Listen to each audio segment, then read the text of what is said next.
Shalom. Ya, saya kepingin kita berikan aplaus yang terbaik buat tim Praise and Worship malam hari ini. Mereka luar biasa sekali. Terima kasih teman-teman ya buat pelayanannya. Luar biasa sekali. Baik, saya mengucapkan terima kasih banyak buat Pak Heri dan Pak Yohanes sudah beri kesempatan buat saya sekali lagi untuk bisa berdiri. Saya harap saudara nggak bosan ya sama saya ya. Bulan lalu baru ngisi. Sekarang ngisi lagi. Baik, mari kita sama-sama buka satu bagian dari firman Tuhan. Saya mengajak kita buka di dalam kitab Amsal 19 ayat yang ke-22. Saya diberikan tema tentang kesetiaan teman-teman ya. Jadi kita akan belajar satu karakter Tuhan. Salah satu dari buah Roh Kudus yang kita perlu pelajari dan ini harus terjadi dalam kehidupan setiap kita menjadi karakter, menjadi mentalitas anak-anak Tuhan. Amsal 19 ayat yang ke-22, bagian yang A saja kita akan baca. Baik, saya akan bacakan, teman-teman boleh simak dengan seksama. Amsal 19 ayat yang ke-22, sifat yang diinginkan pada seseorang ialah kesetiaannya. Ya, saudara ya. Jadi salah satu buah roh itu adalah kesetiaan. Ya, kasuk dambar murbai set lempeng. Cara ngapalkannya gampang ya. Kasih, sukacita, damai sejahtera, kesabaran, kemurahan, ya, murbai, kebaikan, set lempeng, kesetiaan, kelemah lembutan, dan penguasaan diri. Salah satunya adalah kesetiaan. Nah, terminologi dari kesetiaan ini, kalau dalam bahasa Inggrisnya ada dua kata, saudara ya. Yang pertama itu adalah loyalitas atau loyalty. Yang kedua adalah faithfulness. Ya, faithful ini yang di buah roh itu tertulis faithful. Ya. Kalau yang pada umumnya yang kita dengar itu adalah loyalitas atau loyalty. Ya, ini berbeda saudara. Dua arti kata ini dari terminologi ini berbeda. Sama-sama kata-kata setia, tapi penjabarannya, kedalamannya juga berbeda saudara. Kalau loyalitas itu ditujukan kepada manusia. Jadi seorang hamba kepada tuannya, ya, seorang pegawai kepada bosnya. Ini pakai kata-kata loyalitas. Dan ini sifatnya kondisional, saudara. Ngerti kondisional ya? Jadi bersyarat. Ada syarat dan ketentuannya. Kalau pegawainya baik, maka akan dapat bonus, akan dapat insentif. Ya, kalau nggak rajin, juga nggak dapat. Jadi kondisional. Nah ini sifatnya loyalitas. Ya, lebih ke hubungan kita sesama manusia antara bos dan bawahan. Nah ini loyalitas. Ya. Kepada pasangan juga kadang-kadang masih berlaku ini. Tapi kita kepingin supaya nanti diarahkan kepada rohani. Seberapa banyak pasangan-pasangan, keluarga-keluarga juga masih menyikapi ini. Kalau suamiku baik, ya aku juga baik. Ya, kalau suamiku mengasihi aku, ya aku tunduk kepada suami. Kalau enggak mengasihi, ya ditanduk. Nah, ini kondisional ya. Bukan tunduk tapi ditanduk, saudara. Ya, jadi kondisional. Ini kebanyakan masih di area ini. Tapi kalau faithfulness, kesetiaan yang buah roh, itu berbeda, saudara. Jadi dia unconditional, katakan unconditional. Ya, jadi nggak mengenal kondisi, saudara. Ya, sifatnya kekal, saudara. Berbeda. Di sana ada kata-katanya yang cukup menarik adalah faith. Akarnya adalah iman, saudara. Makanya kalau kita mau belajar menjadi setia, itu butuh yang namanya iman. Makanya di kitab Amsal tadi itu sifat yang diinginkan pada seseorang ialah kesetiaannya. Ya, kesetiaan ini menjadi langka hari-hari ini, saudara. Berapa banyak pegawai-pegawai dengan gampang bisa ya 2-3 bulan keluar kalau nggak cocok. Ya, pernikahan juga 3 bulan, setahun nggak cocok, putus, ya, cerai. Nah ini banyak sekali. Ya, tapi kalau buah roh kesetiaan yang Tuhan mau itu adalah unconditional, saudara. Sifatnya kekal. Jadi kalau hari-hari ini saudara lagi berdoa menantikan jawaban Tuhan, menantikan mujizat Tuhan, menantikan kesembuhan, menantikan pertolongan Tuhan, kalau tidak kunjung datang, apakah saudara meninggalkan Tuhan atau milih tetap setia? Harusnya tetap setia, saudara. Karena Tuhan kita setia. Firman Tuhan katakan, aku tidak akan pernah sekali-kali meninggalkan engkau. Dia selamanya setia, saudara, untuk hidup kita. Jadi ketika kita sedang menantikan jawaban Tuhan dalam kehidupan kita, pertolongan Tuhan, kalau belum terjadi, ingat satu hal. Alkitab tadi, ini kan buah roh. Berarti buah roh itu kan memang karakteristiknya dari Roh Kudus itu adalah setia, saudara. Jadi karakteristiknya Tuhan itu juga setia. Jadi dia itu konsisten karena memang sudah menjadi karakternya. Kasih itu adalah juga karakternya Tuhan. Jadi kalau dikatakan Tuhan tidak mengasihi aku, tidak bisa. Kalau Tuhan tidak mengasihi kita, dia berhenti jadi Tuhan, saudara. Ngerti ya? Karena dia kasih. Jadi dia nggak bisa sewaktu-waktu berhenti, sewaktu-waktu bisa mengasihi lebih, tidak bisa, saudara. Kasih Tuhan dalam hidup kita itu sempurna. Amin, saudara. Kasih karunia Tuhan itu cukup. Ya, kata Paulus. Kata cukup ini bisa berarti apa? Tidak berkurang karena pelanggaran kita dan tidak bertambah karena kebaikan kita. Cukup. Sufficient. Jadi sempurna dalam hidup kita. Tidak berkurang karena kita melanggar Alkitab atau melanggar perintah Tuhan, tapi juga nggak bertambah kalau kita baca Alkitabnya 3 jam setiap hari, berdoa 5 jam, enggak, semakin bertambah. Kasih Tuhan sudah cukup bagi saudara, sufficient, saudara. Jadi ini karakter Tuhan, saudara. Kesetiaan ini karakternya Tuhan. Jadi kalau saudara sedang menantikan kok Tuhan nggak datang kayaknya ya. Kalau saudara rasanya gelap, nggak ada kelihatan apa-apa, percayalah pada karakter ini, saudara. Yaitu apa? Kesetiaan. Tuhan itu setia. Dia pasti menolong. Yang percaya katakan amin. Dia pasti memberkati kita. Dia pasti muncul tepat pada waktunya. Karena apa? Karakternya dia konsisten setia. Jadi ketika Roh Kudus itu masuk dalam kehidupan kita, kita menerima Roh Kudus, maka 9 buah roh itu harusnya terimplikasi masuk di dalam hidup kita. Ya. 1 buah saja masuk, sudah. Salah satunya kesetiaan ini. Karakternya Tuhan masuk di dalam kehidupan setiap kita, saudara. Dan doa saya, kita semuanya menjadi pribadi-pribadi yang setia. Amin, saudara. Setia bukan karena kondisinya baik. Tapi meskipun kondisi nggak baik pun, kita tetap bisa setia, saudara. Amin, saudara. Ya. Kalau kondisi semuanya baik-baik, keuangan saudara baik-baik, keluarga saudara baik-baik, kesehatan saudara baik-baik, gampang untuk setia ya. Datang gereja gampang, saudara. Tapi ketika mulai masalah besar terjadi, keuangan saudara morat-marit, keluarga saudara morat-marit, lah ini tantangan. Biasanya cenderungnya apa? Meninggalkan Tuhan, undur diri. Ini yang banyak terjadi, saudara. Jadi kuat kere nggak kuat soge. Ini bahasa Jerman, saudara. Ngerti artinya ya? Kuat kere nggak kuat soge. Waktu susah, itu cari Tuhan sungguh-sungguh, berdoa, saudara. Mati-matian ya, siang jadi malam, malam jadi siang, wes pokoknya berdoa cari Tuhan. Tapi begitu diberkati oleh Tuhan, miring gitu ke sana, saudara ya. Nggak kuat sama berkat Tuhan. Dan biasanya orang diberkati itu malah justru meninggalkan Tuhan loh. Setuju nggak, saudara? Oh, nggak setuju ya? Banyak loh, saudara, justru malah diberkati Tuhan, kawin lagi. Ada nggak yang gitu? Ada, saudara, banyak ya. Justru malah diberkati Tuhan, malah beli hal-hal yang tidak menyenangkan hati Tuhan. Ya, beli moge, dibuat geber-geber, kecelakaan malahan. Nah ini kan, nah sudah banyak kita yang seperti itu, malah diberkati Tuhan, malah meninggalkan Tuhan. Ya, jadi Tuhan tidak mau ini. Jadi kalau kita kuat kere, waktu diberkati juga tetap kuat. Amin, saudara. Tetap setia kepada Tuhan, malah makin setia. Karena Tuhan itu loh setia, saudara. Ya. Waktu kita hidupnya luar biasa, menyenangkan hati Tuhan, Tuhan berkati kita. Waktu kita ada di lembah pun Tuhan juga ada bersama-sama dengan kita. Jadi dia bukan hanya Allah yang ada di gunung, tapi dia juga Allah yang ada di lembah. Amin, saudara. Saat kita terpuruk pun, kasihnya, kesetiaannya tidak pernah conditional, saudara. Dia tetap menjadi Allah yang conditional. Nah, kita akan belajar lebih lagi, saudara, tentang kesetiaan ini, saudara ya. Nanti kita bisa melihat kesetiaan Tuhan dan apa yang Tuhan mau bagi setiap kita supaya kita belajar tentang kesetiaan ini. Saya ngajak kita buka dalam kitab Matius 24 ayat yang ke-45.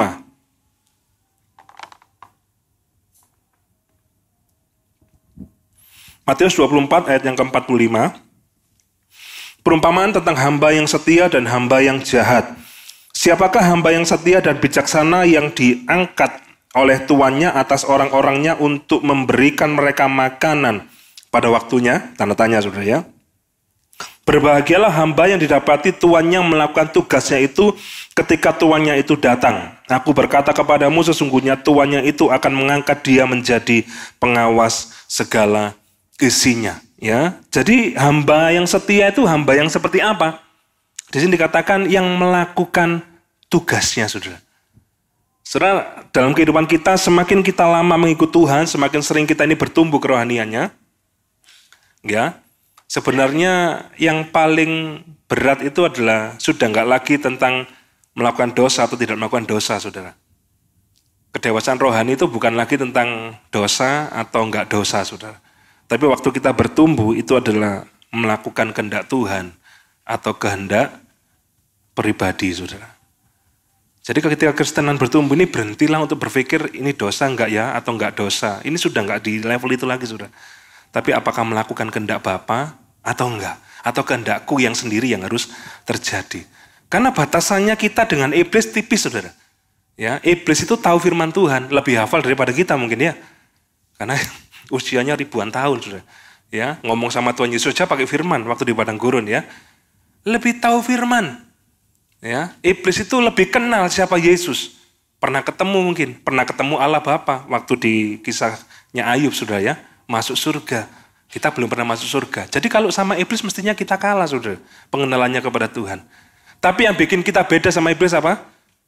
Kita taat melakukan firman Tuhan, iblis nggak bisa lakukan firman Tuhan. Setuju nggak? Iya, saudara. Bedanya cuma di situ loh, saudara. Ketaatan melakukan firman, menundukkan diri di bawah firman dan hidupnya dikuasai firman. Kalau iblis enggak, saudara. Tahu firman, tapi enggak dikuasai firman. Nah kalau kita juga tahu banyak firman, terus toding-toding orang, nah berarti kita siapa, saudara? Ya, saudara sendiri yang ngomong ya, saya enggak ngomong. Ya, jadi jangan sering noding-noding pakai firman, saudara. Amin. Tahu firman untuk apa? Dilakukan, saudara. Hidup kita dikuasai oleh firman. Jangan ditudingkan kepada orang lain. Ya, harus kita yang menjadi pelaku firman. Batasannya tipis, saudara.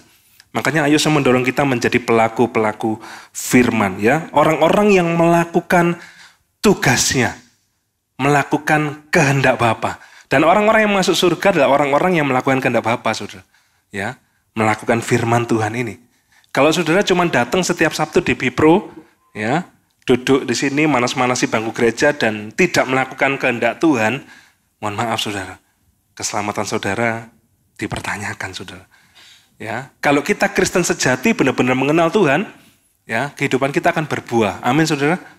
Ya, saya dulu kan backgroundnya pemain musik ya, saya di mentoring sama Ko Hosea ini bersama dengan teman-teman. Ya, teman-teman yang main musik juga mungkin tahu ya.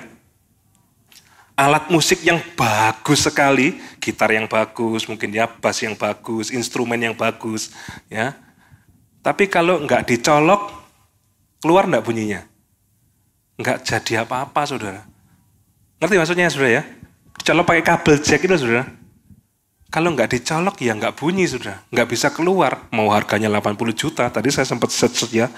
Karena ada teman gereja yang tanya, keyboardnya bagus apa, minta ya, saya cek ya, Roland 2000, harganya 60 juta, saudara. Ya mungkin kalau diinginkan lebih mahal lagi, mungkin bisa sampai 100 juta ya, Yamaha ya.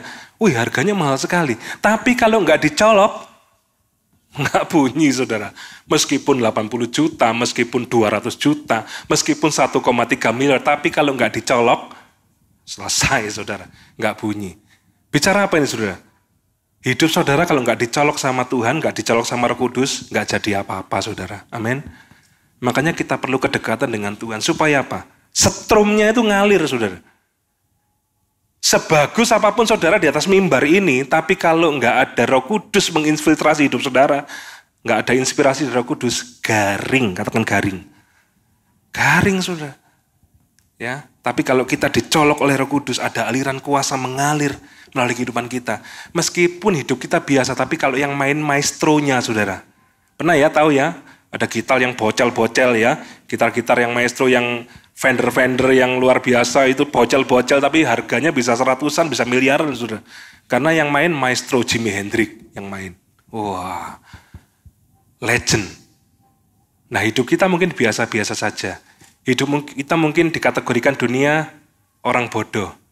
Tapi kalau sang maestro yang memainkan hidup kita, dicolok oleh kuasanya, maka saya percaya, yang bodoh, yang hina bagi dunia, bisa dipakai oleh Tuhan untuk apa? Menyatakan kemuliaan. Berikan tepuk tangan buat Tuhan kita yang baik, saudara. Ini kesetiaan Tuhan dalam hidup kita, saudara. Orang-orang yang melakukan kehendak Tuhan, yang hidupnya nggak garing, saudara. dekat dengan Tuhan. Supaya hidupnya bisa dipakai untuk membawa dampak buat orang lain.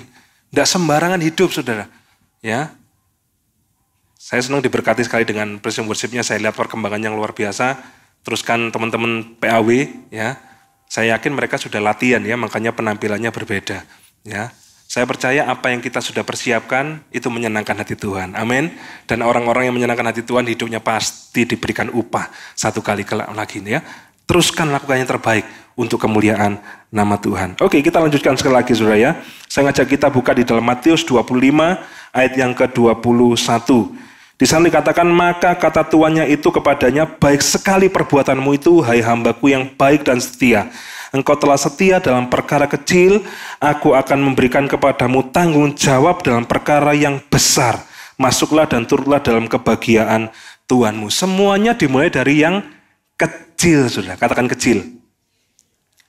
Kalau kita nggak pernah setia dalam perkara-perkara yang kecil, saudara, Tuhan tidak akan percayakan perkara besar, saudara. Belajarlah setia dalam perkara kecil. Saya kemarin baca buku, ada yang pernah baca buku Atomic Habits?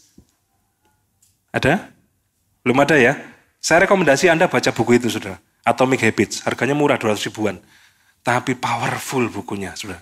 Ya, ditulis oleh seorang penulis namanya James Clear. Bagus sekali kisahnya. Dan dia menginspirasi banyak atlet-atlet di Amerika dan menjadi orang-orang yang hebat pada masanya. Dimulai dari orang yang hancur hidupnya. Ya, karena dia pemain baseball, waktu dia SMA kelas 2, temennya waktu pukul baseball, tahu baseball, ya? Itu kan pakai tongkat, ya. Waktu pukul tongkat ini, tongkatnya lepas, saudara. Kena mukanya James Clear, saudara. Jadi masuk ke sini, push. Jadi langsung dia kebentur ke belakang. Jadi otaknya itu kayak kena pukulan, ya, karena saking banternya. Lepas tongkatnya itu, saudara. Dan koma sampai kurang lebih sekitar 3 bulanan koma James Clear ini. Dan dia divonis tidak bisa main baseball lagi karena terguncang benar-benar, ya. Jadi ini sampai rontok, bahkan matanya yang sebelah kiri itu sampai keluar, saudara. Bayangkan, ya, saking fatalnya itu. Tapi orang yang seperti ini, karena dia melakukan sesuatu yang setia, yang kecil, saudara. Ya, Atomic Habits itu berarti gini, kebiasaan-kebiasaan yang kecil, tapi atomik, saudara. Melahirkan perkara-perkara yang boom, perkara-perkara yang dahsyat, saudara. Ya, nah James Clear itu memulai dengan itu, saudara. Ya, dan bukunya terjual sampai 5 juta kopi, saudara, dalam waktu beberapa tahun saja, dan bestseller, saudara. Ya, kehidupannya sangat luar biasa. Saya baca buku itu. Dia hanya melakukan 1% saja, saudara. Perubahan-perubahan dalam hidupnya dia. 1% banyak enggak, saudara? Kecil, saudara. 1% kalau dalam waktu kita 24 jam, berapa? 24 menit saja, saudara. Sedikit, ya? Sedikit, saudara. Tapi kalau kita mau melakukan yang 1% ini, saudara, hasilnya signifikan luar biasa, saudara. Ya, perubahan, konsisten, melakukan kesetiaan yang sepele kesannya. Tapi kalau kita konsisten, makanya segala sesuatunya itu jangan dibikin rumit. Ya, nah, salah satu bagaimana ciri khas kita itu bisa setia, salah satunya adalah melayani Tuhan secara pribadi, saudara. Lah ini butuh kesetiaan, saudara. Dalam hal apa? Berdoa. Baca firman.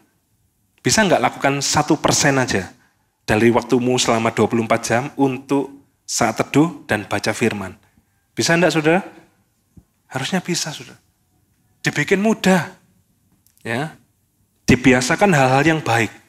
Kalau Anda bisa lakukan ini setiap hari, akan jadi atomic habit, saudara.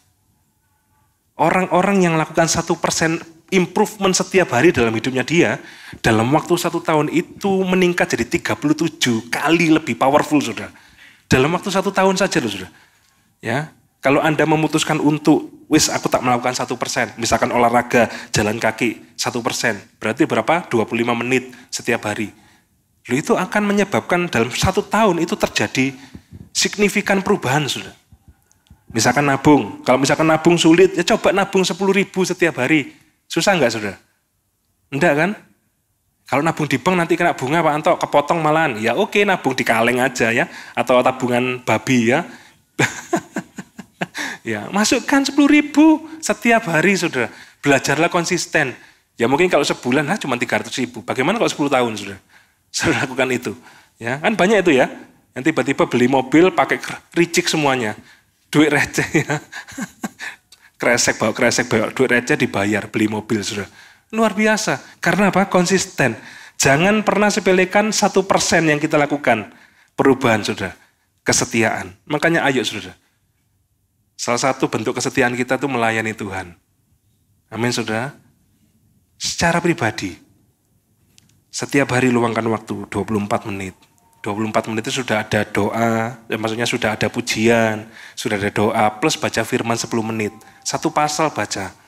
Ya, saya percaya hidup kita akan dipakai oleh Tuhan. Amin, saudara. Hidup kita akan mulai berkenan. Lakukan 1% aja dalam hidup ini. Salah satu lagi bukti bahwa kita ini setia kepada Tuhan, apa saja wujudnya ya. Yang kedua itu adalah setia kepada pasangan. Siapa yang sudah menikah di sini? Ya, 30% ya. Yang belum menikah angkat tangan. Oh, lebih banyak ya. Boleh toleh-toleh kanan kirinya ya. Siapa yang belum menikah ya? Ya, nanti di Japri boleh ya. Boleh ya Pak Eri ya? Boleh. Lebih baik cari di sini saudara daripada ketemu yang di sana ya. Nanti nggak jelas. Ya, kalau di Bipro sendiri kan orang-orangnya qualified. Amin saudara. Orang-orangnya cinta Tuhan ya. Kalau cinta Tuhan lebih diprioritaskan. Meskipun nggak punya duit nggak apa-apa saudara. Ya, yang penting cinta Tuhan dulu ya. Nanti kalau hidupnya cinta Tuhan pasti diberkati oleh Tuhan. Amin. Ya. Cari yang di sini aja, jangan cari yang di sana-sana ya. Apalagi di dugem-dugem, jangan saudara ya. Nanti menyesal saudara ya. Saya sering ngomong ya, 2 hal yang tidak boleh salah pilih. Ya, karena menyebabkan surga dan neraka. Yang pertama nggak boleh salah pilih juru selamat. Karena tidak ada nama lain selain nama Yesus yang bisa bawa Anda ke surga. Tidak ada nama yang lain, hanya nama Yesus. Tidak boleh salah pilih juru selamat. Yang kedua, jangan salah pilih pasangan hidup. Dampaknya surga neraka juga.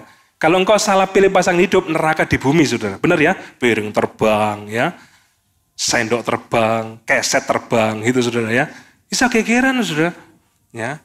Dan kalau engkau pas memilih pasangan yang dari Tuhan, memang jodohmu ya daripada Tuhan, ngerasakan surga di bumi juga, saudara. Benar ya? Banyak sekali loh keluarga-keluarga yang hidupnya surga. Saya 15 tahun pernikahan, saudara. Istri saya 1 ya, 1 egan tentek saudara ya. Ya, saya dikarunia anak 3 ya. Yang besar ini saya ajak namanya Glenn, yang kedua Theo, yang ketiga Brandon, masih usia 11 bulan, mau 1 tahun ya. Dan saya merasakan menikmati ada dalam keluarga, berdoa bersama, ya, ngadepi tantangan bersama-sama, ya, sampai mereka bisa ngelihat Tuhan dalam kehidupan papa mamanya. Bisa jadi teladan saudara. Ngerasa, wih, masalah ini gede Papa ya. Tapi bisa ngerasakan Tuhan juga bikin mujizat saudara. Jadi melok ngeri-ngeri sedap. Saya cerita sama mereka. Ayo kita sama-sama bawa doa, kita ada masalah seperti ini, kita sama-sama berdoa. Kita sama-sama berjuang. Dan ketika ngalami mujizat papanya, mereka juga ngelihat Tuhan nyata dalam kehidupan keluarga. Amin saudara. Itu menarik surga turun dalam rumah tangga saudara. Nah kalau kita, makanya ya bagi yang belum punya pasangan, ya ayo jangan salah pilih pasangan. Pilih aja di sini ya. Nanti tanya sama Pak Heri ya. Pak, pilih yang mana Pak ya? Nah, biar dia yang milihkan saja. Ya, jangan salah pilih pasangan saudara ya. Oke, yang kedua ini setia kepada pasangan saudara. Ya, jadi nggak boleh kondisional, harus unconditional. Belajar jadi seperti buah Roh Kudus ya, mengasihi pasangan kita dengan baik. Ini banyak sekali masalah-masalah yang seperti ini. Ada jemaat yang konsultasi sama saya, yang perempuan, karena suaminya yang kecantol memean itu saudara ya. Nah itu ya, tiba-tiba bisa kumpul kebo sama wanita lain, 2 tahun tanpa sepengetahuan istrinya, dan tiba-tiba waktu ngomong, ini teman kantorku tak bawa pulang ke rumah ya, tinggal di rumah. Yang perempuan kaget saudara, kok bisa seperti itu? Iya, ini mau tak lepas gak mau anaknya, sudah hamil, waduh bayangkan saudara. Ya. Dan akhirnya konsultasi sama saya doakan, saya suruh ngampuni ya, tidak boleh cerai saudara. Ya mohon maaf, tidak boleh cerai. Jadi saya tidak sarankan cerai. Ya, dan akhirnya yang terjadi apa? Kalau ke mall, bayangkan saudara ya, ngeri. Saya ketemu sendiri saudara. Kalau ke mall ketemu saya di TP, jadi suaminya jalan sama pacarnya ini di depan, istrinya sama anaknya di belakang saudara. Ngeri ya, sudah akhir zaman ini beneran. Waktu saya duduk di Starbucks, saya nolak gini, kok sebelahnya siapa? Kok bukan biasa nih, gitu saudara. Dan langsung yang perempuan minggir saudara ya, yang maju istrinya itu. Tapi waktu jalan di bawah jadi kayak ngece saudara. Jadi saya lihat ke bawah waktu setelah ngobrol-ngobrol gitu dia turun gitu ya, saya lihat, ya tetap jalan, anaknya sama istrinya di belakang saudara. Miris ya. Istrinya enggak mau cerai juga. Tapi juga enggak bisa nolak suaminya untuk bisa jalan sama perempuan ini. Miris ya. Ini orang Kristen loh saudara. Di sini enggak ada, amin saudara ya. Amin. Ya di sana banyak. Tapi enggak tahu kok malam ini pindah sini ya. Ayo kalau yang dengar ini bertobat saudara. Ceplek kanan kirinya kamu tobat saja ya. Nah, siapa tahu kan, enggak tahu ini kan. Ya itu saudara, ini miris loh, ini anak-anak Tuhan loh, orang Kristen loh. Ini kan dipertanyakan ini keselamatannya. Kok bisa seperti ini ya? Dan akhirnya hidupnya berantakan saudara. Padahal diberkati Tuhan, mobilnya Fortuner, bisnisnya luar biasa, bisa beli properti.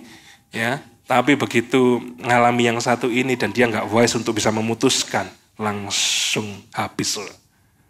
Habis. Ya. Dan sekarang bisnisnya nggak jelas. Kemarin ketemu sama istrinya, gimana kabarnya? Wah, semarat-marit sudah. Tidak karu-karuan. Ini sudah ya. Jadi hati-hati. Jangan salah pilih pasangan. Belajarlah untuk setia. Setia pada istri masa mudamu. Alkitab katakan. Amin saudara. Bukan istri mudamu. Nah, istri muda. Setialah pada istri mudamu. Nah, ini ono mana sing anyar ini ya. Setialah kepada istri masa mudamu yang dulu saudara. Sampai sekarang. Ya. Jangan istri mudamu, tidak boleh ini dihapus ini kata-kata ini dalam kehidupan orang-orang Kristen sudah ya. Ayo saudara, setia sama pasangan kita ya. Kalau lihat istri-istri cerewet ya, bersyukur, amin saudara. Waduh, istriku sehat berarti ya gitu ya. Baterainya pepek berarti ya. Ya, kan tidak bisa pasti gini ya. Nah kalau istri saya juga sama, maupun nggak ada orangnya dirasani aja ya.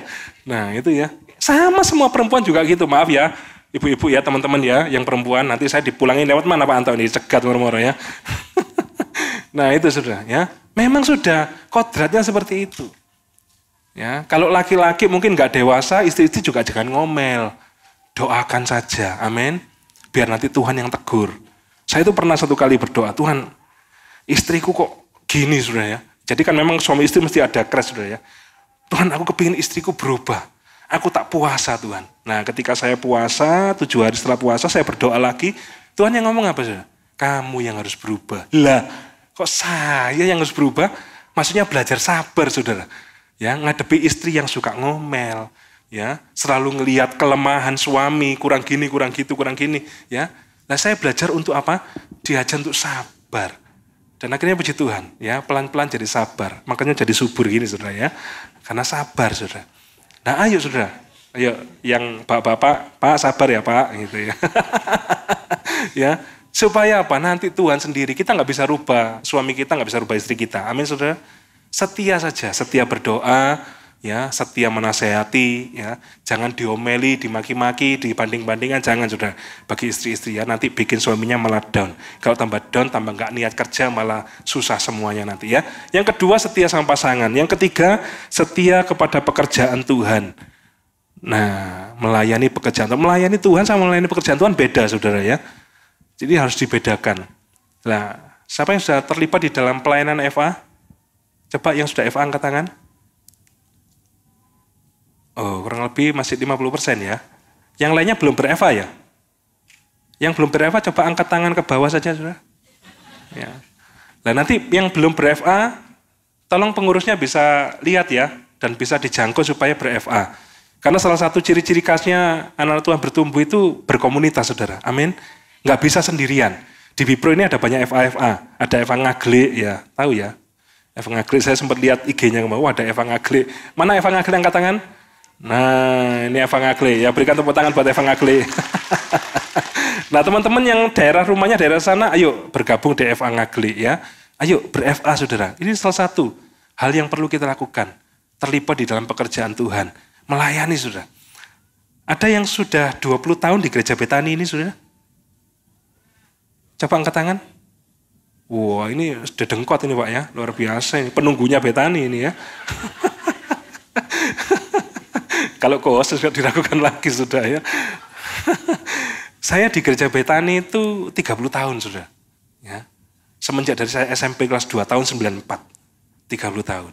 Dan saya melayani pekerjaan Tuhan di gereja ini 27 tahun sudah. Kesetiaan itu salah satunya diukur dengan waktu. Benar saudara ya. Waktunya itu menunjukkan kita setia apa enggak. Nah, di gereja ini saya belajar untuk setia, saudara. Ya, mulai dari dulu yang di belakang sana zamannya masih overhead proyektor ya. Kalau 30 tahun lalu pakai OHP ya. Maju mundur, kurang pas, belut, nah gitu ya. Naikkan, turunkan ya. Nah itu, sudah setia di sana OHP saudara. Multimedia yang sekarang ya. Ngeson juga bisa. Ya, meskipun kupingnya mungkin tidak tajam-tajam banget. Yang penting pokoknya muni, diunekno pokoknya ya. Nah gitu ya. Ngeson. Dari sana pindah ke sini, main musik, singer, WL. Sampai sekarang jadi pembicara saudara. 27 tahun. Setia melayani Tuhan. Dari yang ringan dipercaya Tuhan untuk bisa berdiri di atas mimbar ini. Menyampaikan isi hati Tuhan buat saudara. Belajar untuk setia saudara. Orang setia itu ngalami banyak hal saudara. Benar ya? Di gereja ini pun saya juga ngalami banyak hal. Ada hal yang baik, ada hal yang buruk juga. Difitnah, disalahpahami, ya, digosipin, ya, disalah mengerti. Wes banyak saudara. Sampai kadang-kadang, wih kok gitu ya, kok bisa gini ya. Tapi ya sudah, belajar untuk apa? Tutup telinga saudara. Cuek, lakukan saja. Kalau enggak benar, teruskan aja. Ya, kalau kita digosipin, ya, jangan berhenti untuk berbuat baik. Waktu kita sudah berbuat baik, kan kadang-kadang disalah mengerti sama orang ya. Wah ini banyak maunya, ini pasti ada sesuatu ini ya. Nggak apa-apa saudara ya. Jangan berhenti. Teruslah untuk apa? Berbuat baik. Teruslah untuk apa? Melayani Tuhan. Melayani pekerjaan Tuhan. Jadi kita sudah lakukan yang terbaik, ya, melayani Tuhan secara pribadi, kita harus melayani pekerjaan Tuhan. Jadi Tuhan sudah, kan salib itu kan ke sana dan ke sini saudara. Kesesama kita juga harus lakukan hal yang sama saudara. Melayani pekerjaan Tuhan, melayani jemaat Tuhan, itu adalah sisi salib yang satunya saudara. Harus kita lakukan. Bagi saudara-saudara yang belum melayani pekerjaan Tuhan, ayo terlibat. Tanya sama Pak Yohanes, tanya sama Pak Heri ya, apa yang bisa aku lakukan, apa yang bisa aku bantu. Libatkan dirimu dalam pelayanan pekerjaan Tuhan. Dan belajar untuk setia. Saudara. Orang-orang yang setia itu tadi dikatakan akan dipercaya tanggung jawab besar. Itu saya terjadi saudara dalam kehidupan saya secara pribadi. 27 tahun kesetiaan melayani Tuhan, itu Tuhan bayar lunas saudara. Ya. Di pekerjaan bisnis usaha yang saya barusan tekuni ya, kurang lebih 3-4 tahun ini. Itu dibayar lunas kontan sama Tuhan di sana saudara. Kesetiaan saya melayani di pelayanan. Pekerjaan Tuhan. Mungkin waktu di pekerjaan Tuhan kayak nggak dihargain orang, kayak direndahkan. Nggak apa-apa. Karena penontonnya surga, amin. Penontonnya bukan manusia. Kalau menyenangkan manusia, nggak ada selesainya saudara. Tapi kalau Tuhan yang paling tahu, bosnya ini loh Tuhan saudara. Belajar setia di satu tempat, ya. Kalau pemimpin kita nggak bisa lihat kesetiaan kita, Tuhan akan pakai pemimpin yang lain untuk melihat kesetiaan kita dan akan diangkat, saudara. Amin, saudara. Ya, saudara. Itu terjadi dalam hidup saya, saudara. Nanti kapan kalau ada waktu saya cerita, waktunya tidak ada, ya. Berkati di dunia usaha yang luar biasa yang saya kembangkan, ya. Sesuatu yang benar-benar nggak pernah terpikir tiba-tiba bisa masif, bukan karena kekuatan saya, tapi semata-mata karena Tuhan memberikan upah, tanggung jawab yang lebih besar karena setia melayani pekerjaan Tuhan. Kita buka satu lagi ayat firman Tuhan. Di dalam kitab Wahyu 2 ayat yang ke-10.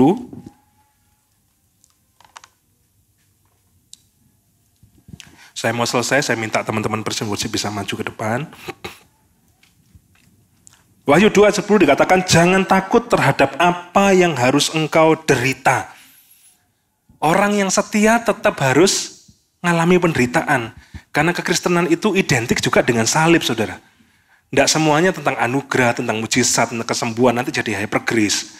Ya, anugerah yang dilebih-lebihkan. Tapi kekristenan juga bicara tentang salib, penderitaan, pergumulan. Juga sama, makanya Tuhan katakan ini, jangan takut terhadap namanya penderitaan, saudara. Ya, jangan takut terhadap apa yang harus engkau derita. Lompat, hendaklah engkau setia sampai mati, dan aku akan mengaruniakan kepadamu mahkota kehidupan. Ya, tetap setia, saudara. Ya, ingat tadi itu, Tuhan itu konsisten, setia. Jadi meskipun jawabannya belum muncul, pertolongannya belum datang, lihat kesetiaan Tuhan. Nanti pasti muncul dalam kehidupanmu. Tuhan akan muncul sebagai terang. Dia pasti muncul, saudara. Ya, makanya jumpai dia di dalam doa-doa keseharianmu ya. Ayat yang terakhir. Ayat ini sering dipakai sekali untuk kematian, saudara ya. 2 Timotius 4 ayat yang ke-7. Saya minta kunci C.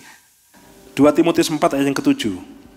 Aku telah mengakhiri pertandingan yang baik, aku telah mencapai garis akhir, dan aku telah memelihara iman. Sering ya dipakai ya untuk orang-orang yang mati ya. Untuk kedukaan dan lain sebagainya. Ini menjadi ayat andalan. Tapi saya mau tanya sama saudara. Apakah benar memang sudah mengakhiri dengan baik? Atau cuman ya wis mati gitu aja selesai? Belum tentu kan saudara? Belum tentu. Orang itu nggak penting matinya seperti apa. Matinya bisa jatuh dari pesawat, bisa kecelakaan, bisa stroke, ya, gagal ginjal, gagal jantung, bisa sakit, ya, bisa kelilipan pasir pun juga bisa mati loh saudara. Pasirnya sak truk tapi ya, jadi mati juga akhirnya ya. Nah itu saudara. Ya. Ya, nggak penting caranya mati seperti apa. Yang penting itu cara dia hidup seperti apa, saudara. Amin. Saudara jalan hidupnya masih panjang sama dengan saya. Amin. Masih 30, 40, 80 kepanjangan ya. 50 tahun ke depan, saudara. Ya, masih panjang. Ya, nggak tahu matinya mau seperti apa. Tapi yang penting bagaimana saudara hidup. Hidup di hadapan Tuhan dan hidup bagi sesama. Itu yang jauh lebih penting, saudara. Dan biarlah ayat ini menutup benar-benar kehidupan kita. Bahwa kita finishing well. Bukan mati cuma sebagai jemaat, saudara. Tapi hidupnya berdampak benar-benar. Membawa dampak menjadi berkat bagi banyak orang. Maka saudara benar-benar hidupnya berkenan di hadapan Tuhan. Amin saudara. Renungkan firman Tuhan ini. Tutuplah kitab saudara. Mari saya mengajak kita.